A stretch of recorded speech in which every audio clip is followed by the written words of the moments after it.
Ready?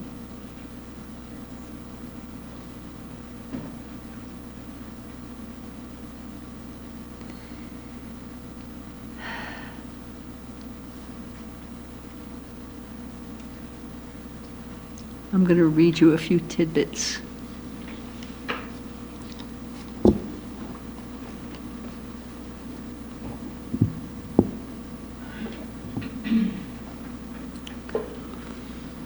Remember, we're going to talk about relative bodhicitta?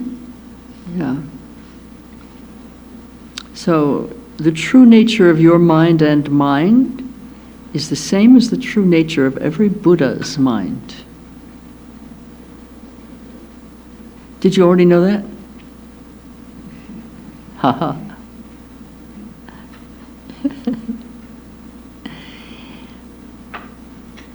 There's no limitation of time, circumstance, place, or belief that can in any way, for even one instant, condition the true nature of reality. And its realization is potential in every being, from the beginningless to the endless. A pith teaching enunciated in virtually every utterance by Gar Rinpoche is that we must free ourselves from self-grasping, and that cultivating relative bodhicitta, love and compassion, is the method. That self-grasping is described as the single cause of every moment of suffering, and that every moment of suffering, every example or experience of suffering has its root in that cause. That innocent error that we spent the morning with. Yeah. So it's innocent but very pervasive in its impact if we cling to that notion.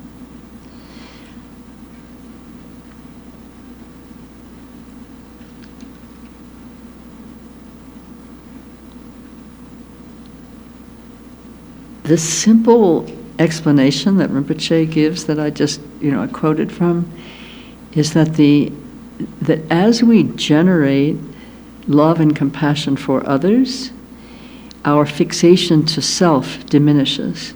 Now we know that just in ordinary reality, that as we're focused on service, or we're focused on helping somebody who needs help, or if we're focused simply on loving another person, however mundane that love may appear to be, it reduces our grasping to self. Our grasping to self actually diminishes in that loving and that caring, in love and compassion. That is really good news, because we have love and compassion. This is not lacking in us. It's not missing. It's not even insufficient to the day in ordinary terms. We're loving and compassionate people. We probably wouldn't have been attracted to the Dharma otherwise. And we still have very healthy self-grasping. We're still enmeshed and entangled in materiality, which is really the expression of our conviction in the selfness of things, beings, phenomena. I could not repeat that sentence, so if anybody took it down, that's great. I have no idea what it was I just said. That's okay, I'll say something different in a minute, or maybe the same. So the practice in generating relative bodhicitta, there are two elements. One is generating the aspiration, of course, and then there's actualizing. So there's aspiring bodhicitta and there's actualizing bodhicitta at the relative level. And all the methods of generating, inculcating, cultivating, encouraging, strengthening relative bodhicitta rely on the fact that ultimate bodhicitta, ultimate love, compassion, is intrinsic for us. So we're growing something that is already ours, and we're wanting to give it good amendments for the soil. We're wanting to clear away the weeds. Mostly our action is to clear away the weeds. And we're wanting to give nourishment by continued practice to really strengthen and grow our bodhicitta as if it were a living plant, which it is. It's not a plant, but it's living. It's aliveness itself, in a sense. It's the natural radiance of the true nature.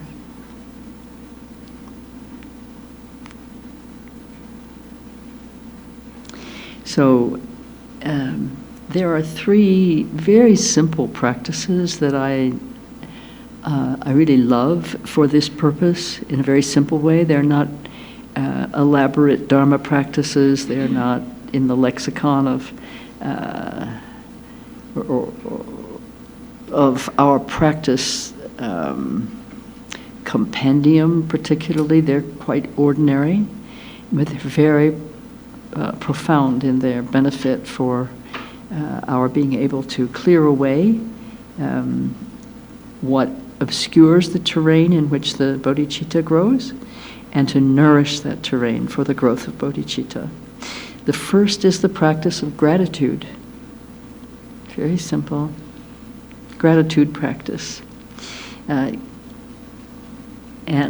it's so easy to do gratitude practice for the things that you really feel grateful for. Like, I'm so grateful that we have air conditioning on a hot day. I'm so grateful for the love of my friends and family, so on and so forth. But gratitude practice goes beyond that. It goes beyond it in this way. It's the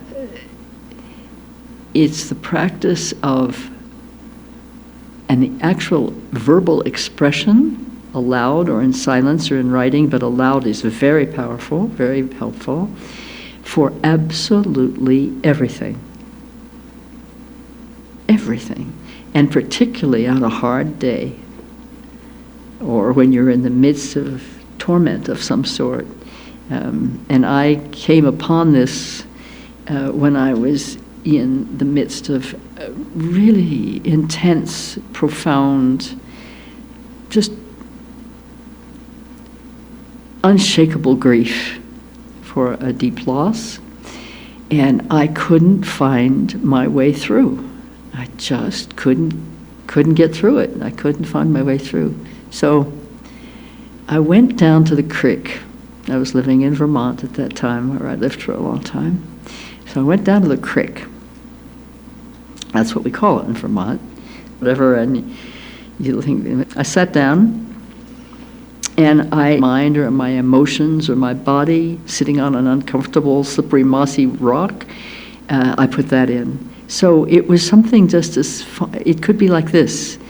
I'm really thankful for that little squirrel. I'm thankful for, he dropped his nut. I'm thankful he found his nut again. I'm thankful for my blue jeans. They're feeling pretty good today. And I'm thankful for this rock. This little bit of moss that's kind of slidey is actually helping it be a little more comfortable. And I'm thankful for my bare feet in the pine needles, because it's soft. It's soft, it feels good for my feet.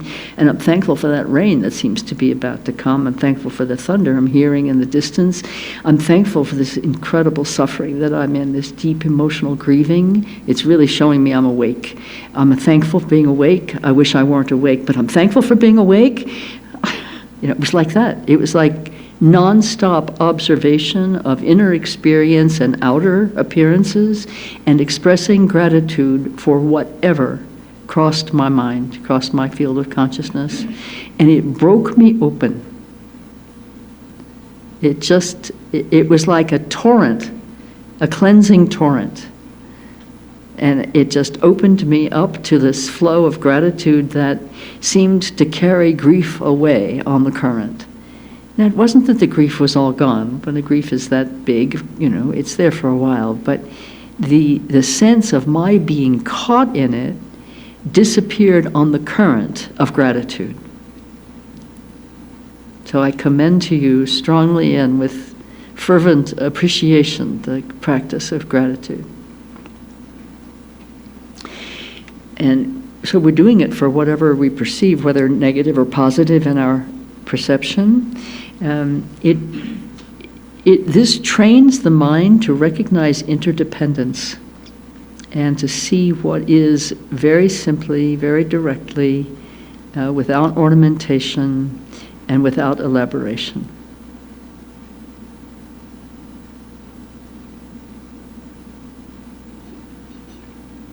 And really, it's best to do it out loud, but you can do it silently too. Like if you're riding on the subway or something, you can definitely do it silently. You know, I'm thankful for the guy's feet. His feet smell. I'm thankful for, this, kind of rotten egg-covered newspaper that's sitting next to me. Whatever. But you acknowledge with gratitude, and everything opens up for you when we're grateful in this way. The whole of a material reality becomes somehow shot through with light. You'll see. Does anybody need this practice in the moment? Yeah? Good. Then I'm glad it's here for you. Yeah.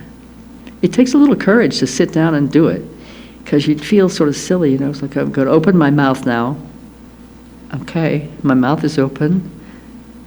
I'm grateful that gratitude practice is about to come forth.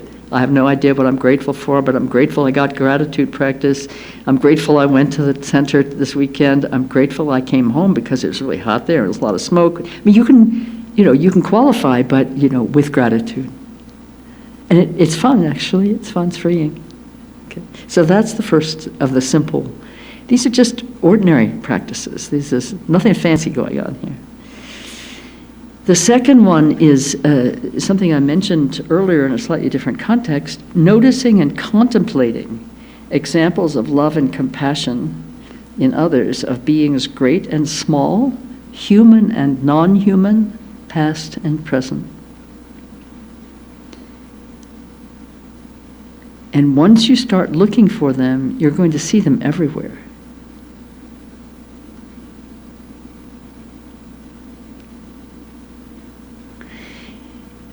An example from a time when I was in a winter retreat in Vermont, just really snowed in my little retreat place. And in Vermont, there are a lot of chickadees around. I lived in the woods, and there are a lot of chickadees. Do you know the chickadee? It's a little round-breasted, black or gray wings, and a little pointy beak and bright eyes, and it's very, very social. It has a lovely looping kind of call and flight. And they're messenger birds in a way. There are a lot of birds in that category, but they're good. They're good messenger birds. They catch your attention, and you can sort of ask, well, what should I be looking at here? What should I be looking for? So, I had a big window where I was practicing, and birds often seem rather violent to each other. They attack. They're very territorial. They're quite, they're former dinosaurs, right? And not all of them, the herons. And what happens sometimes with birds and large windows? The bird flies right into the window, thinking it's sky because of the reflection, and the neck is often broken, and the bird just falls. But you don't always know right away whether the bird's neck has been broken or whether it's recoverable. So you always go out. The snow's like 3 feet deep or something, you still go out. I couldn't tell with this bird, but there was another chickadee on the tree near where this happened, and he was making such a racket that I backed off. And sometimes I pick the bird up and bring it in to recover and then put it back out, but I backed off. So the chickadee that was in the tree chattered and croaked and started to fly as if it were pecking at the little bird on the ground. And I thought, this is shocking. I was really frightened, actually. And the little bird on the ground, it reacted to this by mustering itself, and it flew in a kind of lurching way to a low branch of that same tree. And it clutched the branch. I mean, this was very close to where I was sitting by the window, and it clutched the branch really forcefully. You could see it was like really holding on, and not the way usually. I mean, the talons are very strong. They're shockingly strong, the talons of a bird. But this bird was holding on a different kind of stiff. It looked stiff. And I thought, it's going to die right there, because I've seen a bird die holding onto a branch, and I thought it's going to die right there. So it was kind of weaving like this. And the other bird who'd been, kind of looked like he was pecking at it or attacking it, kept, again, coming at it, but now from the air, really flying at it, flying at the chickadee that was wounded, and like this. And then the chickadee that was wounded, and I thought this was horrifying, the chickadee that was wounded then flew up onto a higher branch, and what I called the medicine bird that had been bringing it back to life, followed and sat on the branch nearby, but was no longer chastising or whatever. It rescued the injured bird. There was no question what had happened there. It rescued the injured bird. So when you're looking for examples of love and compassion, look very close by. It might be an anthill. It might be a news story. There's somebody here that wants some Dharma. There's a little lizard on the outside of the window looking like this. So look at the examples of suffering and love and compassion around you, all around you. You'll find them.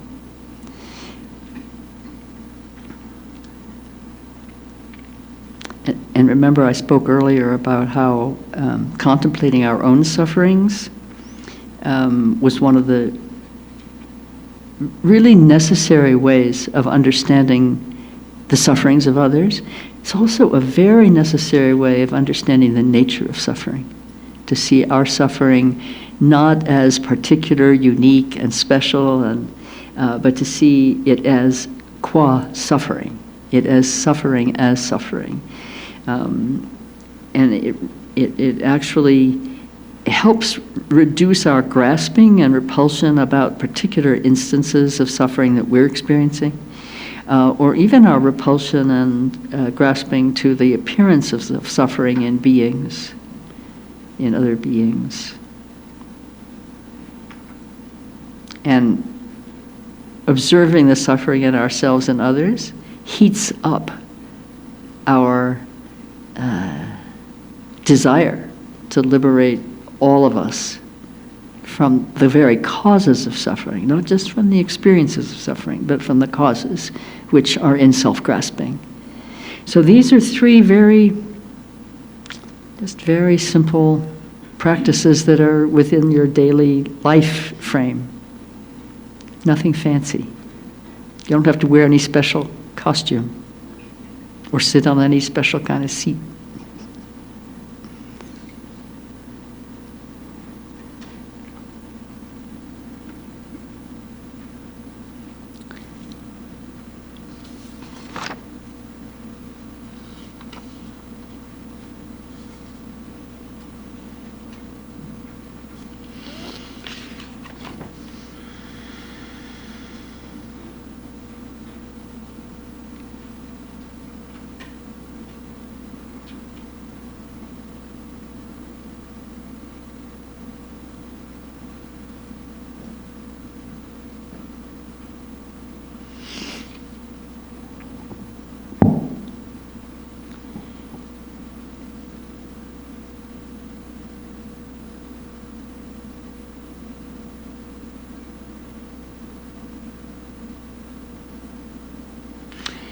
A couple of you have heard this particular teaching before, but I want to share it again this time.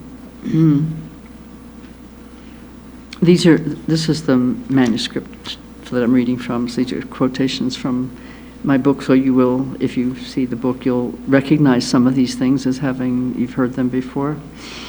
I think of spiritual aspiration as related to longing. Does that ring a bell for any of you? Do you have a longing in your heart for your own liberation, for your own spiritual growth? Even if you haven't yet articulated that you long for the highest realization, you're recognizing thirst. You're recognizing an itch, a thirst. Otherwise, why are we here? You know? So, aspiration arises from and brings longing. We step onto the path because we're seeking. And we must always know and remember that we're seeking not in response to lack or absence, but in resonance with presence.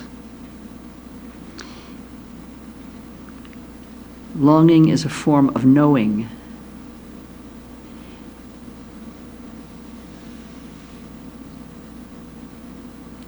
We practice the outer in the dimension of forms to recall and stir the indwelling essence. Don't allow yourself to fixate on forms.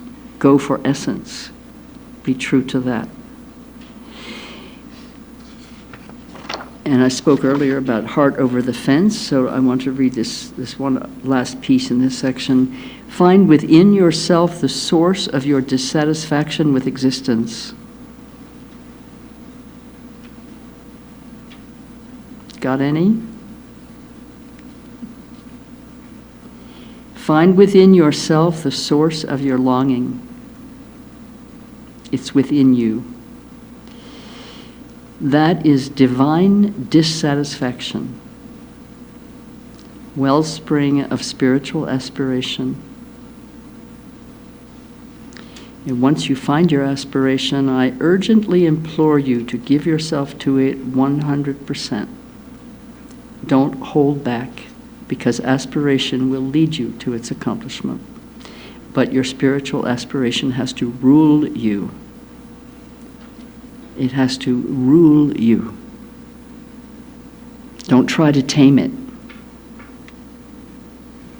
It's taming you. Give yourself over entirely to fulfilling your spiritual aspiration at whatever level it is at present. Give yourself to that. It grows by being acted on and by being trusted and by being fed by your longing. And then every vehicle in the worldly existence becomes a practice vehicle for you if you're using it to further your aspiration, to feed it, to nourish it, to deepen it, to broaden it, to expand it, to lift it. And so some of the activities that we're talking about to grow our bodhicitta, our spiritual aspiration, I think of as sweeping away the ashes in the fireplace. You know, that light of aspiration, which is love, basically, is already there, but there's a lot of ashes in the fireplace too. So you have to clear away some of the ashes before you blow on that ember, otherwise you'll get a mouthful of ash. Eric's nodding his head. Have you done that physically? Yeah. Yeah, it blows up in your face. It's a bit of a shock. Yeah. So the aspiration at first can feel like, as we talked about earlier, that flabby version, I really wish for the happiness of all beings. And then there's a point where you engage. I long for beings to be free of suffering. I long for them to be happy. I will do something about that. Maybe that sentence sounds so funny, doesn't it? I'll do something about that. But you look around and there's something you can do. It may be to change a thought. It may be to perform an action. It may be to speak a word. But there's some way in which, in any moment that you feel impelled or moved or invited to lift away the suffering of a being or beings or of the planet, there is something right here at your hand for you to do. You don't have to go looking. It's always right in front of you. You can go looking if you want. I mean, maybe you want something more exotic than, saving the little spider. So maybe you'll go to Fiji and, I don't know, do something exotic. But the opportunity is always right there. It might be looking in the mirror, making contact with your eyes without getting caught up in what you think are the pitfalls of your face, and being able to see you as a spiritual being, as a being who is living in this body but who is not this body, and to make a connection in that way. That nourishes aspiration also, as it lifts us beyond the appearances. Yes? Making sense? So all of this is about growing relative bodhicitta.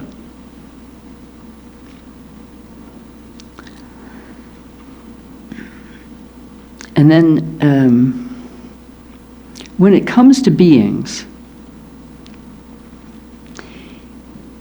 we share a fault in common, we spiritual aspirants, we bodhisattvas in training, or even in hearing rumors of bodhisattva, even if it's still just a rumor to us, but there's something we share in common. We think it's mostly, except for the bug lady in the back, right? We think it's mostly about humans. When we think of helping beings, most of us, most of the time, tend to think about humans. It's a big world out there. It's everything from the smallest living thing to the planet. Does anyone doubt that Mother Earth is a living being?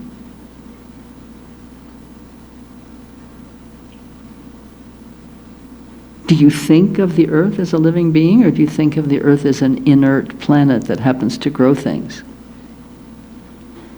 That's a loaded question, the way I phrased it, don't you think? That wasn't exactly open-ended. I have my bias here. Enlarge the perspective. Make it from the minute to the inconceivably huge. So that in the entire dimension of existence, you are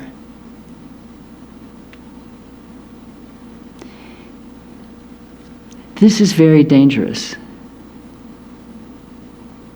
It's very dangerous to your and the qualities or the characteristics of what has been your home or have been your homes begins to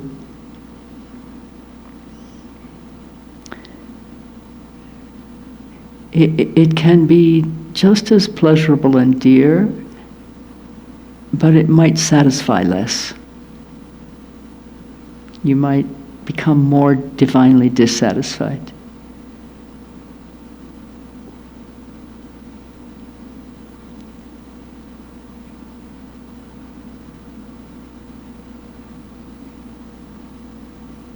If you love and have compassion for other beings more than for yourself, well, you're going to lose something. Hallelujah. You will. You'll lose something. You'll lose your grip on your self-interest. And it can shake your world a bit, because if we've been ruled by self-interest, even though we don't think of ourselves as selfish people, and maybe we're not selfish people in the conventional sense of the word, but we're still ruled by our embeddedness in the framework that's built around attachment to that notion of self. When that starts to shake open a bit, you can kind of be disoriented. And maybe what looked really like a great way to live your life and look like a great profession and a good way to secure comfort for yourself and your family or your friends may not satisfy quite in the same way it used to. Your scope is going to change. And the other thing that's dangerous about loving in this way, having this kind of compassion and love that is really bursting you at the seams, in a sense, is that the tender heart of compassion and love, which in fact many of us are trying to shield a lot of the time. We don't want to feel the sufferings of other beings.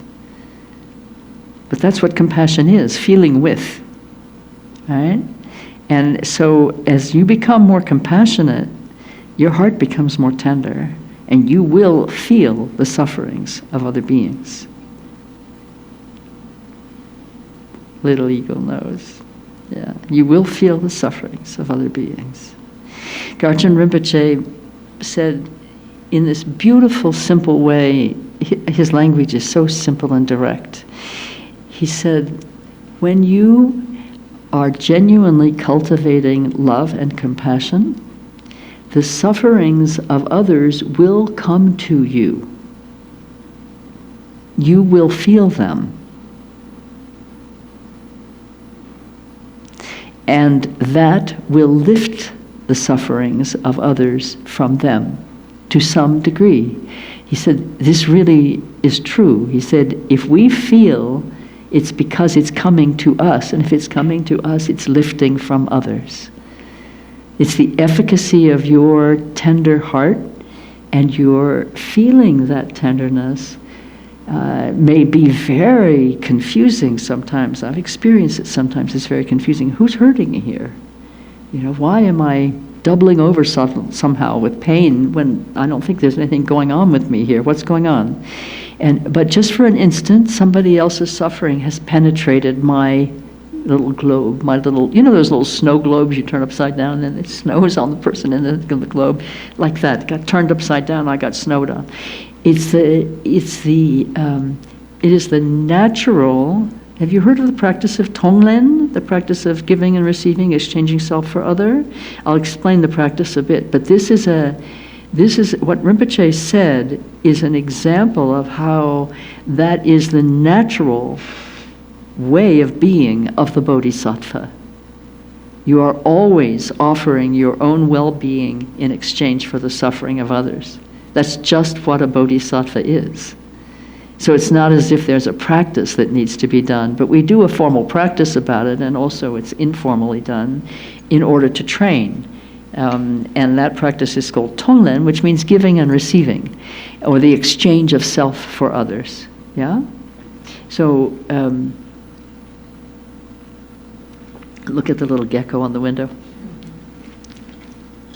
It's like every illustration you've ever seen of the Southwest. So the essence of it is wanting to lift away the suffering of another being, or of other beings, or of a whole era of beings, or the Holocaust, or the genocide, or whatever. But we tend to start a little smaller than the Holocaust. You can start just with somebody you care about who has some difficulty. So it could be something very easy, very simple, very close to home. And I'm not going to give a formal structure to the practice. I want to give you, this weekend is about essence. I want to give you the essence of the practice, which is that you recognize that being suffering, and you invite the suffering to come into the bodhicitta that is the absolute bodhicitta in your mind, in your stream, in your heart. Yeah, you're not taking on the suffering of others in terms of shouldering it or taking it for your own. It comes to you, to your bodhicitta. It is your bodhicitta that desires to take the suffering away from someone else. It's bodhicitta that makes you want to do that. And so when that suffering comes to you because of that desire, that willingness, it comes to the bodhicitta. And it's like a fiery furnace, As soon as the suffering or confusion of another enters your stream of bodhicitta, instantly it's transmuted into bodhicitta. And what flows out then on your next breath, out breath, is bodhicitta to the one who's suffering. This is the inner way. You can also visualize, for a homeless person, you can visualize that you take away their suffering of sleeping on cardboard over a grate on the street in New York City in the middle of winter, and you can send them a house in your mind, right? It can be concrete like that, but the essence of it always is your bodhicitta reaches out, the suffering merges with your bodhicitta, and what is returning is bodhicitta for the one who suffers. So, one of the things that happens in that exchange is the great secret of the Tonglen practice, the exchange of self for other, reveals that there is no self, no other. That's the secret of that Tonglen reveals. And in that, there is just suffering and bodhicitta will always win. Because truth is in every way and in every moment stronger than untruth. And suffering comes from the innocent error that we've talked about this morning. That's what suffering comes from, the innocent error of grasping to the notion of self. And bodhicitta is the radiance of the true nature. So there is no contest here. Where bodhicitta is, suffering is relieved, lifted, and sometimes completely transformed. That's kind of essence practice of Tonglen. And you'll see hundreds of different forms of it written. I have available for you one that Pema Chodron has given, and there's one from Garchen Rinpoche that's just magnificent, that's in Christina's film, For the Benefit of All Beings. And that's also in my book with Christina's kind permission. I hope she remembers that she gave me permission to put it in my book. Now it's on tape, so we got it. and so that exchange is, when we call it the exchange of self for others, it's kind of funny because it sounds as if you're giving the other person yourself and you're taking their suffering, but it's actually you're giving up the self for the relief of the other one's suffering. And the way your self is given up is through bodhicitta exchange. And it's isn't it marvelous? It's marvelous. It's the problem and the solution all in one exchange of an in-breath and an out-breath. And at the time of death, the time of dying, unless there's something wrong with the respiratory function, or unless there's some kind of a traumatic event, normal dying, the last breath is the out-breath, at least as I've observed it. And that's, you leave on the out-breath, is what I've seen. Is that what you've seen too? Yeah. And so that, and we talk about Tonglen practice, the exchange, as riding astride the breath. It's a nice image.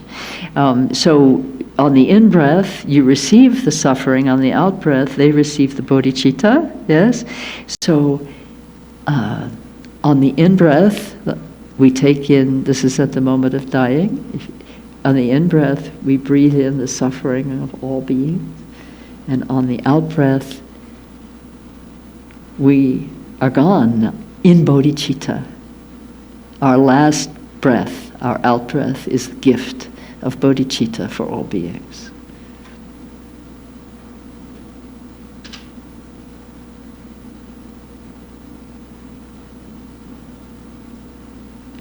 Yes, will you remember? At the time of death, that's very easy to remember because the breath is active, very active, sometimes very painful to hear, but active. The breath is active. And even when you're dying from asphyxiation, like from drowning because liquids are rising in the lung, there's still an out-breath, maybe very fine. But and if you're sitting there with your beloved one who's dying, remember that that exchange is being performed in that moment. In that very moment, the exchange is being performed. It's being offered for the liberation of all. So precious.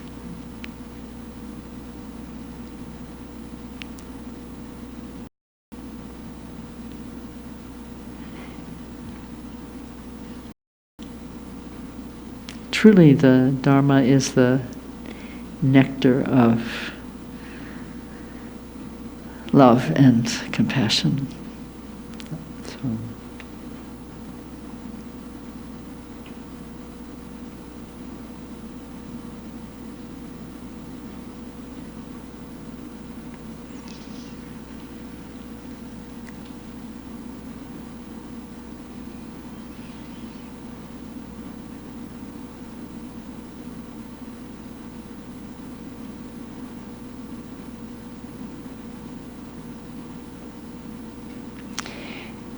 The exchange of self for other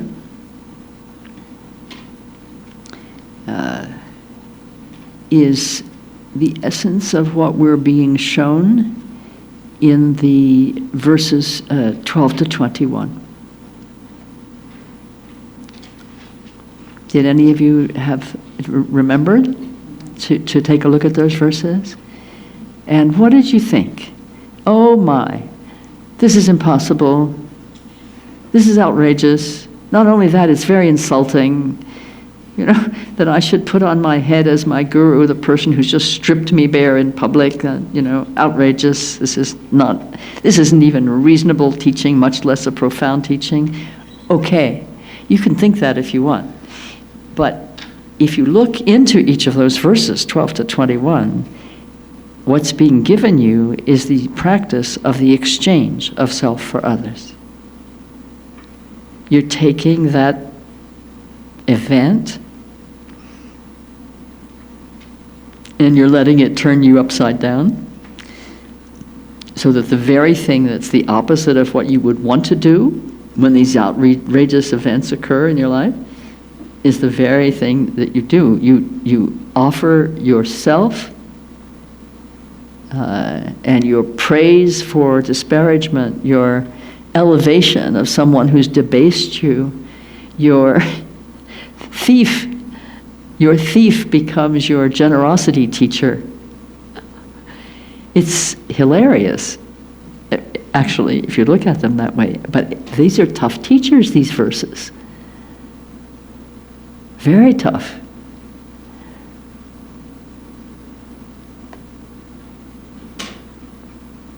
Because surely what we're being told to practice in each of those verses is the opposite of what we would normally do.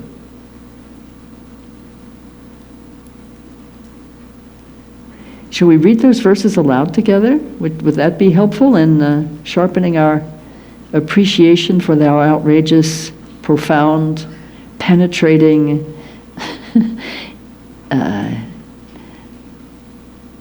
let's just say challenging qualities?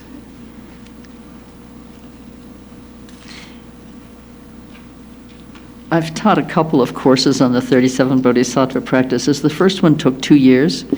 It was here in Prescott, and we had a good, strong Sangha here. We gathered together downtown. And this was where it took the most energy for us to get through because it was so raw. We did study groups, we did study buddies, we had people talk about their personal experience, we had testimonials, we did everything to just strike it bare so that we could not avoid the implications of what was being told to us. It was dramatic, a lot of laughter because they are outrageous, but a lot of tears and a lot of pain also because these are experiences that we've had. These are our experiences of life, these things. Like the one about the mother who, whose child has betrayed her love, who treats her as an enemy. Who hasn't had an experience like that, either as the child or the mother? So, okay, let's start with verse number Well, let's read aloud verse 11 to introduce ourselves to what we're doing. All suffering without exception comes from seeking your own happiness. The perfect Buddhas are born from the altruistic mind. And therefore, truly exchange your own happiness for the suffering of others. This is the way of a bodhisattva. Even if someone driven by great desire steals all your wealth or lets others steal it, dedicate to them your body, possessions, and all virtue of the 3 times. This is the way of a bodhisattva. Even if someone cuts off your head when you haven't done anything wrong, take all their negative deeds upon yourself through the power of compassion. This is the way of a bodhisattva. Even if others slander you throughout 1 billion worlds, in return speak with a loving mind of their good qualities. This is the way of a bodhisattva. Even if someone exposes your hidden faults and insults you in front of others, view that person as a teacher and bow with respect. This is the way of a bodhisattva. Even if someone you've cared for as dearly as your own child regards you as an enemy, love that person even more as a mother would her ailing child. This is the way of a bodhisattva. Even if someone of equal or lower status, driven by pride, treats you with disdain, respectfully place them on your crown as your teacher. This is the way of a bodhisattva. So let's just stop with those for the moment. These are the ones where you get flipped. All right? So were any special ones standing out for any of you? Call out the name of your favorite that made you most squirmy and uncomfortable. 17. We got to vote for 17. Even if someone of equal or lower status, driven by pride, treats you with disdain, respectfully place them on your crown as your teacher.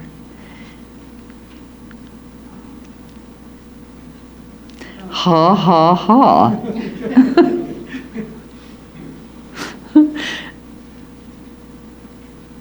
And you learned from that what?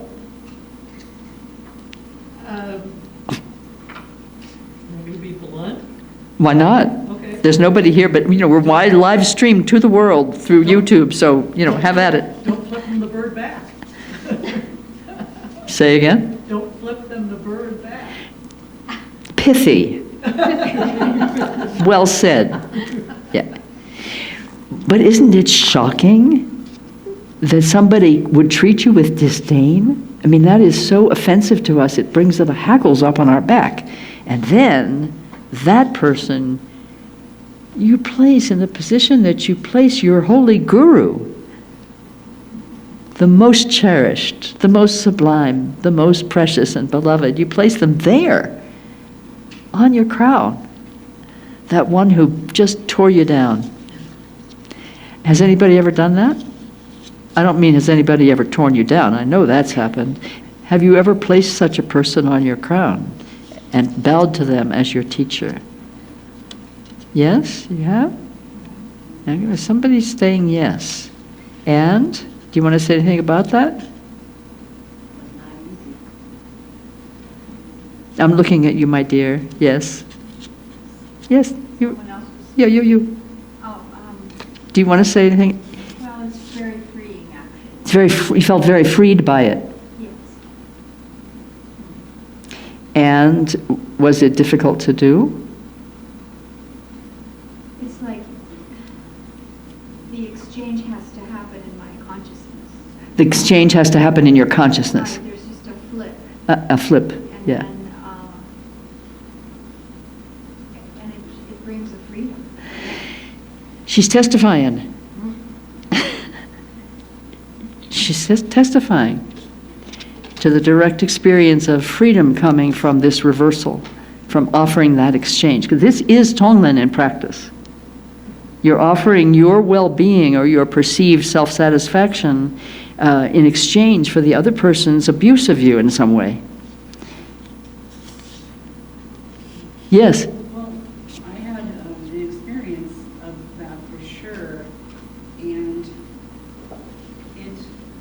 quieted the person down. It's what? It quieted them down for a moment in time. Say about 3 minutes, they couldn't say a word, but unfortunately they became more abusive. Uh-huh. And I ended up having to call the police. But I basically said, you know, God loves you.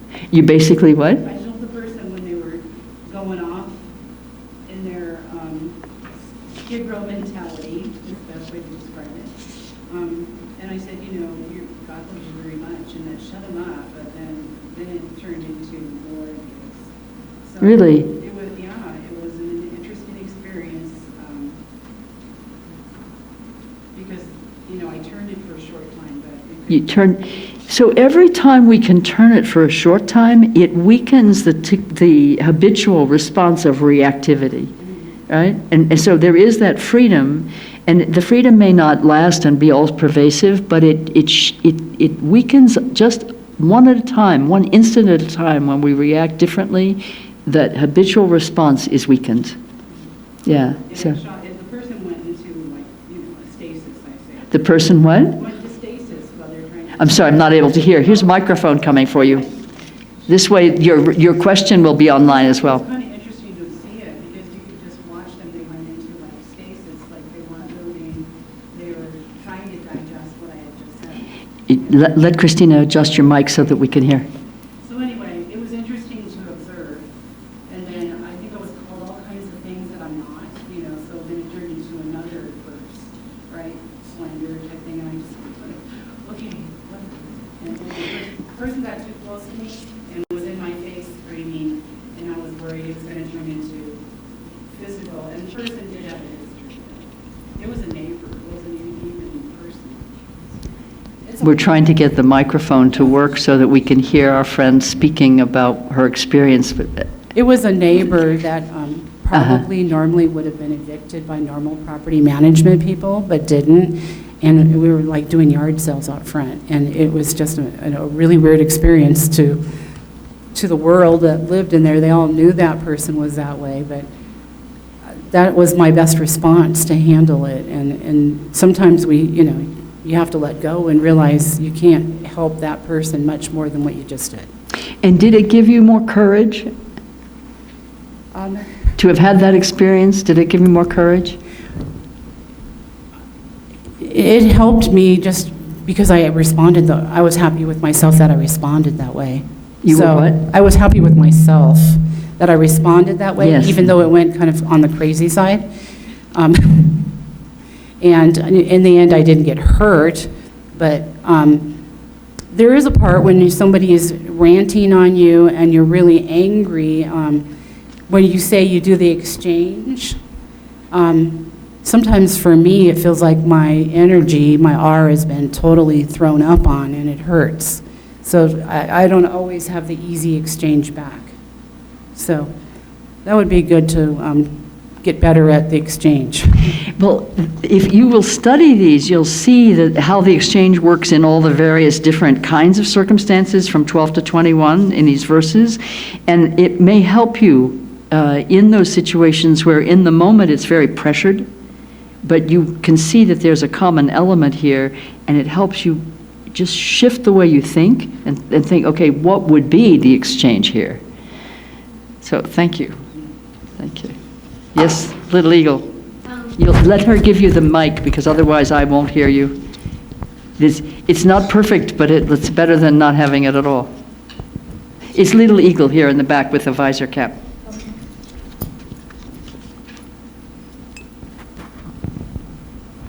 Once I could see the person as a teacher. Sorry? Once I could see the challenging person as a teacher, I had much more love and compassion for them. Once you see the challenging person as a teacher, you have much more compassion for Love them? and compassion for them. That's lovely. Thank you. Thank you. My perception, I think of these verses, first of all, I call them the even ifs, but I think of them as standing, as upending us. And when we're upended, we're not standing as we've usually stood. We're out of balance, we're off balance, and it's much more likely then that something can shift. So I think these are very sharp little weapons, these verses. So any other number, what verse stood out for anybody else that just really knocked you between the eyes or disturbed you? Regina, you're smiling. You have one? Number 15. Oh, yes. Stripping you bare in public. Want to say anything about it? Well, it's just, it's so integral. It's so integral to this desire to look good. Uh-huh. And so regardless of whether the fault is real or not, to have other people think ill of you And say it. and be insulted, it's, it just tears apart that facade of self-esteem that you've been walking around inside. That carefully constructed self that you want everybody to agree with is really beautiful. Right. Thank you. There's something I want to read you about this. See if I can find it.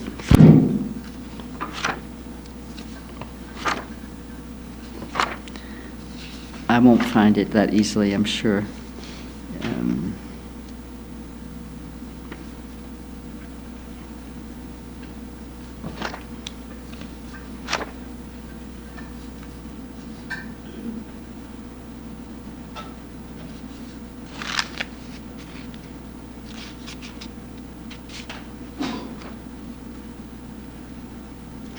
Let me read you an excerpt that's about verse 12, the first one in this group, that's about wealth and having it stolen. So the exchange here from to the thief is to give willingly. The thief, you give everything to the one who would steal something from you, and.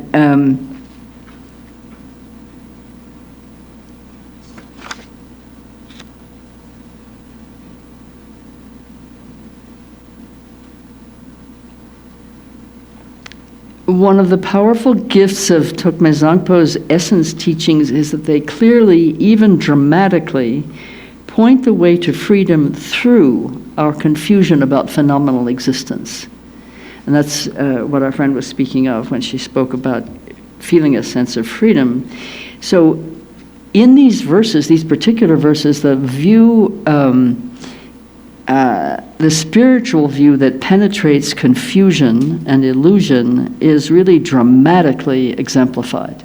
And the spiritual view is taking the suffering on yourself, giving your self-satisfaction away or your self-clinging away, giving the person who's stealing from your equanimity, in the conventional sense of the word, your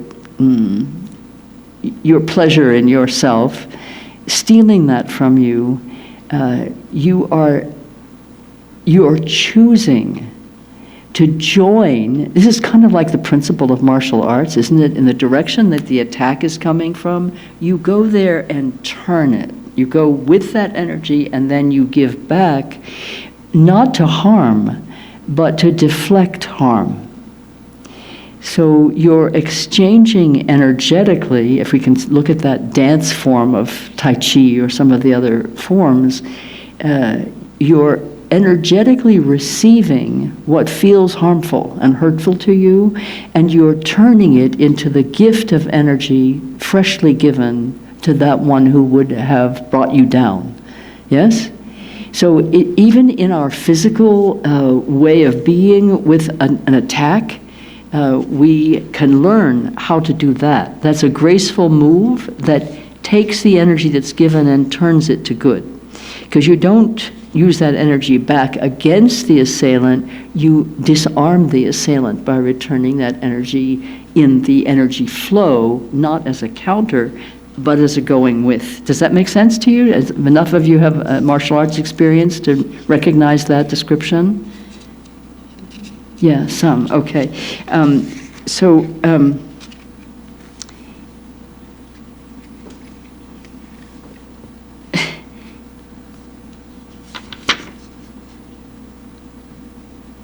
When your mind is well established in bodhicitta, nothing will harm you.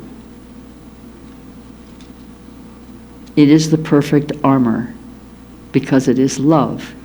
And Rinpoche explains this over and over so simply that we just miss it. We so easily miss it.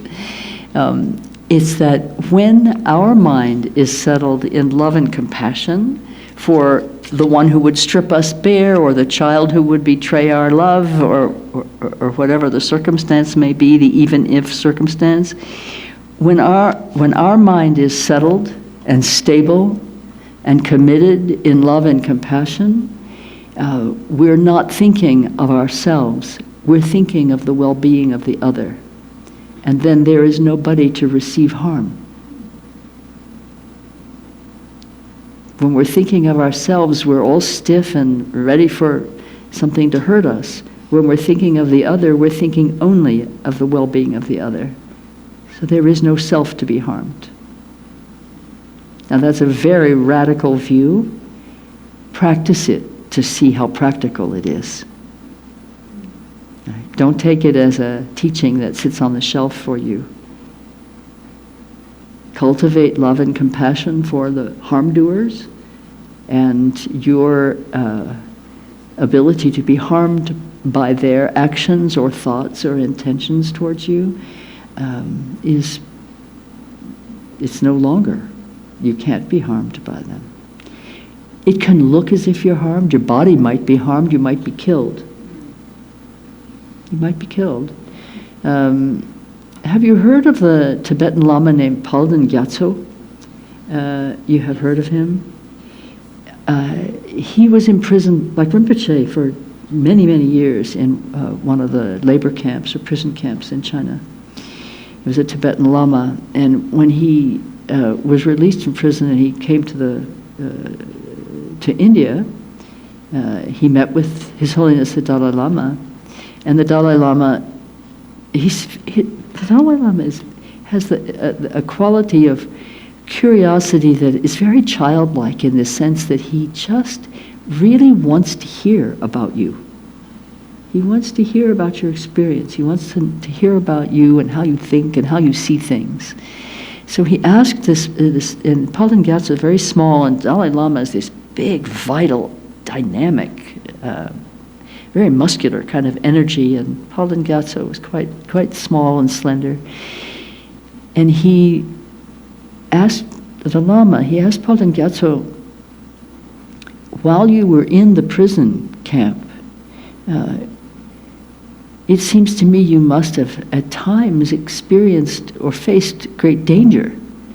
And because I've heard of, torture and very bad treatment of lamas in the prison camps. Tell me, Lama, did you experience any moments of great danger when you were in the prison camp? And Palden Gyatso said, yes, I did, Holiness. There were one or two times when I almost lost my bodhicitta.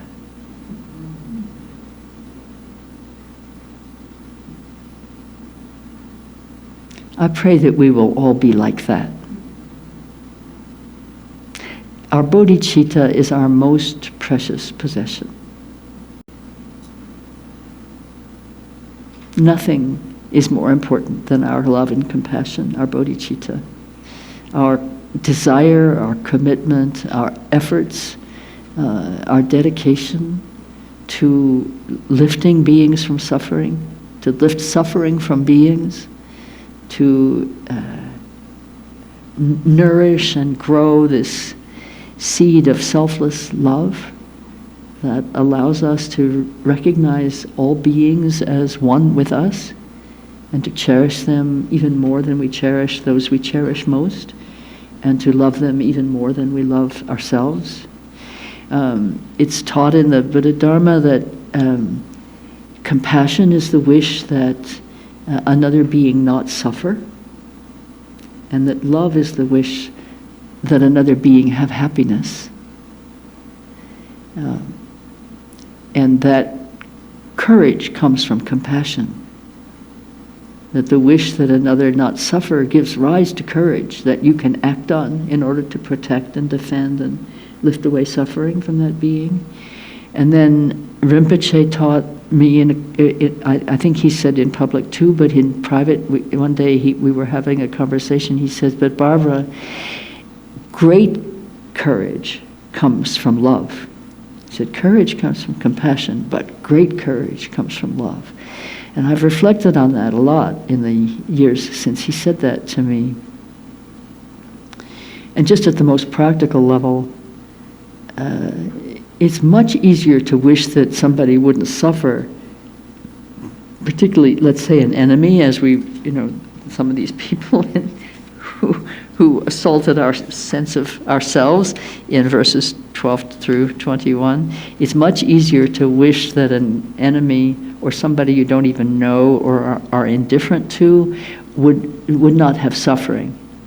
We could imagine wishing that. I mean, like, say, somebody that we felt, well, I remember when Saddam Hussein was captured, coming out of his hole like a rat and then eventually being hung. My heart broke for him. It was interesting. I saw this man as a helpless being who was just degraded and about to be killed, and I had great compassion for him.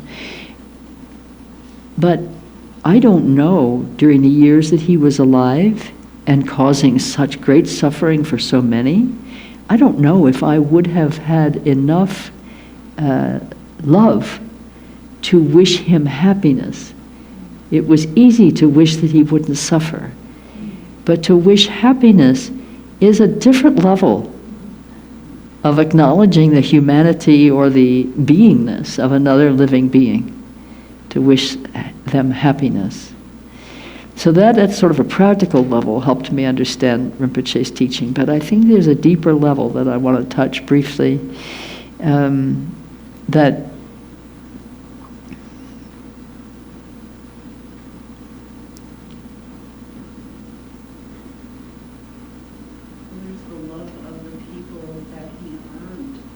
I'm so sorry, I hear a voice, but I don't even see where it's coming from. But what about the love and compassion for the people that were being harmed, as all, like me watching an abusive neighbor abuse their children? It's not either or. What about the love for It's not either or. When the phrase "what about" comes into our mind, we know we're getting hooked by a conventional way of thinking about things. The "what about" is a way of saying the thing that we're talking about is invalidated by this other thing. But let's cultivate the mind of both and. It's still the same way you were going. It's hard to wish happiness on a mass abuser. It's hard because of our limitation, not because of that being's evil. Yeah. We have to cut through the conventional mind that wants to make our reactions the responsibility of another. Our reactions, our power is available to us in any moment to love. That's available to us. Whether we choose to activate that and whether we have skillful means to activate that depends on our commitment and our practice. So don't get caught in what about. No, it's not what about. I'm just resonating with what you just said. Yeah. But in a different wording. Yeah, I appreciate the comment, but I wanted to use that phrase, "what about," to help us see beyond the response of this invalidates that. It's not like that, and I don't think that's what you were saying, but it's not like that. It's that Saddam Hussein was suffering, and if we have any, and otherwise he couldn't have been the man who committed the evils that he committed. A person who's not in the condition of suffering and confusion doesn't do those things. I mean, that's the first sort of basic level of analytic understanding. But a person who is suffering, and if we have looked at our own suffering and seen clearly the nature of suffering and what suffering is like, we will know that suffering of this person, and suffering of that person, and suffering of this person, oneself, is all suffering. And if our commitment is to lift suffering from beings, we don't make distinctions among the beings that we're doing that in relation to. And I've told you the last time we were together, I spoke about the spider in the fire. Do you remember that? Do you remember? Maybe it was in different retreat. Do you remember, some of you, in the Vietnam War, there was a picture of a little girl running from the fire? You remember now? Yeah. Do you remember that?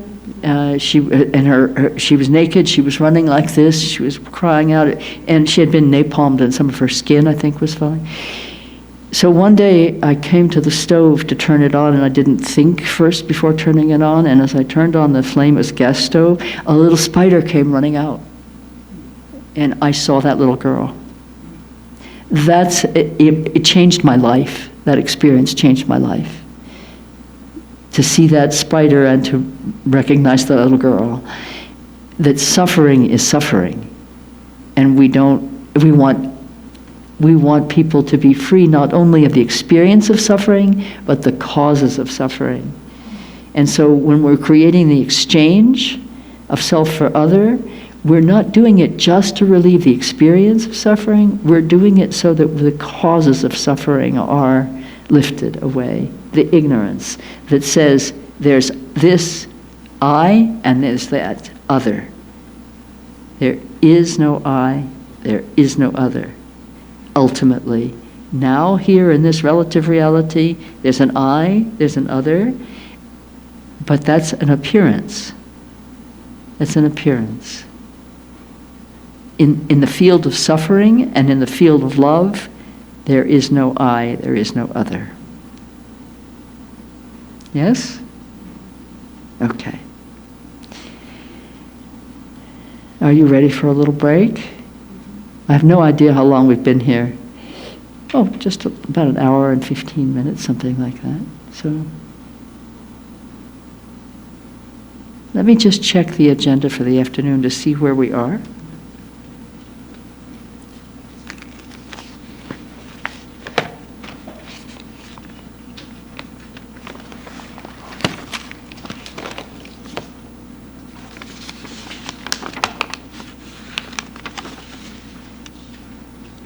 We're right on time.